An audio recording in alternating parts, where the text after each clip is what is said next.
झाली गाई 6 जून आज अचानक मध्ये भयानक भाऊ रायगडला चाललोय मी एकटा. इथं गाड्या अडवली, इथं काही गाडी सोडत नाही.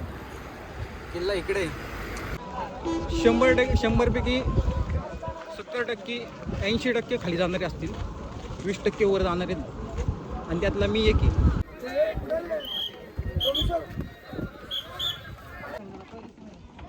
गर्दी एवढी त्याच्यामुळे लाईन थांबवली वर जाणारी. मस्करी करत नाही भाऊ. 6 वाजता बसलो होतो इथं पायऱ्यांवरती, आता 7:30 पावणे 8 झाले. भाऊ देव पावला. कार्यकर्ते आत्ता बाई सोडायला लागले, उठले सगळे.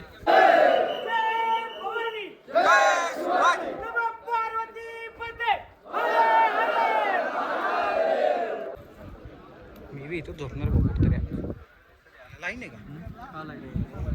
हा भाऊ लाईनीत थांबतो मी. काहीतरी भाई मी लय पुण्य केलंय भाऊ, त्यामुळे माझं एवढं भारी नशीब आहे बघ भाई. इथं डायरेक्ट कॉन्टॅक्ट भेटलं भाऊ, आपलं फोटो बिटो काढायला पद्धतशीर. बाकी काय नाही भाऊ, आपण लय खुश आहे. काही जागा भेटली भाऊ मला, भेटली जागा.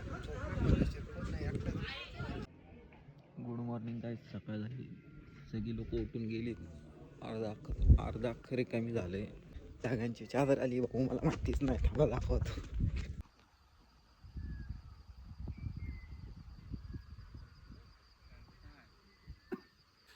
मी आता नगरखान्याजवळ आहे.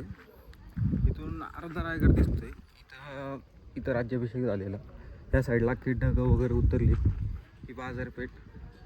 इथून या साईडला बघितलं, इथं जगदीश्वराचं मंदिर आणि समाधी. तोंड आत्ता झुटलंय भाई, पण वाटणं तोंड झुटलं अरे, कारण तोंडच आपलं असं आहे, त्याला काही करू शकत नाही. पण जाऊ दे भाऊ, इट्स ओके. हे जगदीश्वराचं मंदिर आहे. इथं आतमध्ये महादेवाची पिंड आहे.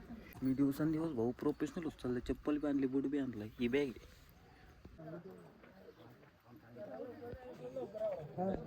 हे तळ आहे.